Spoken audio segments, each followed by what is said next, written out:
और देखिए पूरे राजकीय सम्मान के साथ यहाँ पर अंतिम संस्कार दिया जा रहा है। सहयोगी विवेक इस वक्त हमारे साथ जुड़ रहे हैं। विवेक, अंतिम विदाई और सबकी आंखें लगभग नम हैं। शिवानी, देखिए अंतिम विदाई पूरे स्टेट ऑनर के साथ रतन टाटा जी को श्रद्धांजलि दी जा रही है। और देखिए पहले उनके तिरंगे में लिपटा गया और फिर पुलिस में जो महाराष्ट्र पुलिस के जो ऑफिसर्स हैं वो रतन टाटा जी के पार्थिव शरीर को कॉफिन में रखकर अब सीधे जो उनकी रथ यात्रा के लिए पार्थिव शरीर की यात्रा के लिए गाड़ी लगाई गई है उसमें वो बॉडी रख रहे हैं। ये सीधी तस्वीरें आप साफ तौर पर देख सकते हैं। पूरे स्टेट ऑनर के साथ तिरंगे में कॉफिन के ऊपर उनको तिरंगा रखा गया है और तिरंगे में लपटे रतन टाटा जी को अब आखिरी यात्रा के लिए, शव यात्रा के लिए निकाला जा रहा है। जो उनकी गाड़ी है वहाँ पर उनकी बॉडी को रखा जाएगा और जो शेड्यूल था 4 बजे, ठीक 4 बजे अब वो मुंबई NCPA के ग्राउंड में थे, जहाँ पर सुबह 10 से लेकर 4 बजे तक इनकी बॉडी को यहीं रखी गई थी ताकि जो लोग उन्हें अंतिम दर्शन कर सकें, श्रद्धांजलि दे सकें। अब आखिरी यात्रा पर रतन टाटा जी निकल रहे हैं। यहाँ से मुंबई के NCPA जो नरीमन पॉइंट में है वो अब उनकी जो पार्थिव शरीर है इसी गाड़ी के जरिए मुंबई के वर्ली हिंदू शमशान भूमि पर जाएगी, जहां पर उनके पार्थिव शरीर का अंतिम संस्कार होगा। जो शेड्यूल हमें बताया जा रहा है 4 बजे जब इनका पार्थिव शरीर यहां से निकलेगा, 4:30 तक वर्ली के शमशान भूमि पर पहुंचेगा। वहां पर 45 मिनट तक पारसी रिचुअल के हिसाब से एक प्रेयर होती है। उस प्रेयर की ड्यूरेशन जो है वह 45 मिनट है।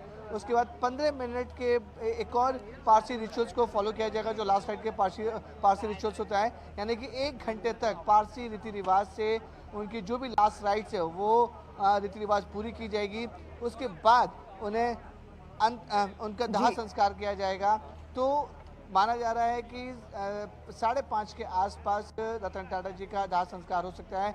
ये जो शेड्यूल के सामने आया है उसमें जो प्रेयर रहेगी, पारसी प्रेयर रहेगी, उसमें तकरीबन 200 लोग उस प्रेयर में शामिल होंगे, जिसमें रतन टाटा जी के बेहद ही करीब फैमिली मेंबर, उनकी बहनें, उनके भाई, उनके फैमिली मेंबर्स और टाटा सन्स ग्रुप के जो बड़े अधिकारी हैं वो वहाँ पे मौजूद रहेंगे, ऐसी जानकारी मिल रही है। आपको बताना चाहेंगे कि रतन टाटा जी का सोमवार से उनकी तबीयत काफ़ी ज़्यादा ख़राब हो चुकी थी। उन्हें मुंबई के ब्रिज कैंडी अस्पताल में एडमिट कराया गया था। कल रात 11:15 पर उन्होंने अंतिम सांस ली मुंबई के ब्रिज कैंडी में। और डॉक्टरों का साफ तो कहना है कि एज फैक्टर बहुत ज़्यादा वो था, क्योंकि रतन टाटा जी 86 साल के 86 के हो चुके थे। जो ट्रीटमेंट ऊपर हो रहा था बॉडी उनकी ट्रीटमेंट एक्सेप्ट नहीं कर पा रही थी और ट्रीटमेंट का कोई असर नहीं हो रहा था, जिसकी वजह से उनकी मृत्यु हो गई। एज, डॉक्टर मानते हैं एज बड़ा फैक्टर था। जब उनकी डेथ हो गई थी तो ऑफिशियल डिक्लेरेशन 11:20 पर आया है कि रतन टाटा जी की मौत हो चुकी है। रात में ही महाराष्ट्र के CM एकनाथ शिंदे, इंडस्ट्रियलिस्ट मुकेश अंबानी वहाँ ब्रिज कैंडी में पहुँचे थे उनको श्रद्धांजलि पहुँचने के लिए। आज सुबह घर से तकरीबन जो मुंबई के कोलाबा में उनका घर है एस्ले, उसमें जब बाहर निकले 10 बजे 9:30 के आसपास उन्हें सीधे मुंबई के NCPA यहाँ पर लाया गया था। सुबह 10 बजे लेकर शाम 4 बजे तक उनकी श्रद्धांजलि और अंतिम दर्शन के लिए सैकड़ों लोग यहाँ पर आए थे शिवानी, जिसमें हम कह सकते हैं कि गृह मंत्री अमित शाह, महाराष्ट्र के मुख्यमंत्री एकनाथ शिंदे, देवेंद्र फडणवीस समेत पीयूष गोयल भी आए थे। उद्धव ठाकरे पूरी परिवार के साथ आए थे, उनकी पत्नी रश्मि ठाकरे, बेटे आदित्य ठाकरे भी मौजूद थे। इंडस्ट्रीज की काफ़ी ज़्यादा आए थे, जो ओम बिरला आए थे, साथ ही साथ उनकी बेटी भी सामने आई थी।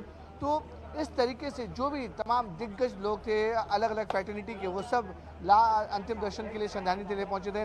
सचिन तेंदुलकर बहुत करीबी माने जाते थे, उनके घर सीधे पहुंचे थे सुबह और उनकी बॉडी लैंग्वेज से पता चल रहा था कि सचिन तेंदुलकर काफ़ी ज़्यादा उदास हैं, काफ़ी ज़्यादा निराश हैं। और जिस तरीके से जो इनका ऑरा था, रतन टाटा जी का जो ऑरा था वो काफ़ी गाड़ी आली का बघना मोटरसाइकिल टू व्हीलर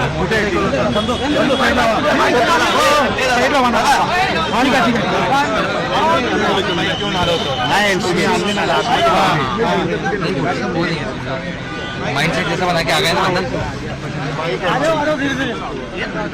हा मग चालेल ना चालेल येऊन जाईल चालेल सर प्राइवेट गाड़ी कौन सा करेगा? प्रायव्हेट गाडी कोणचं आहे टॅक्सी टॅक्सी आहे बघा टॅक्सी आहे का बघा नॉर्मल टॅक्सी बघा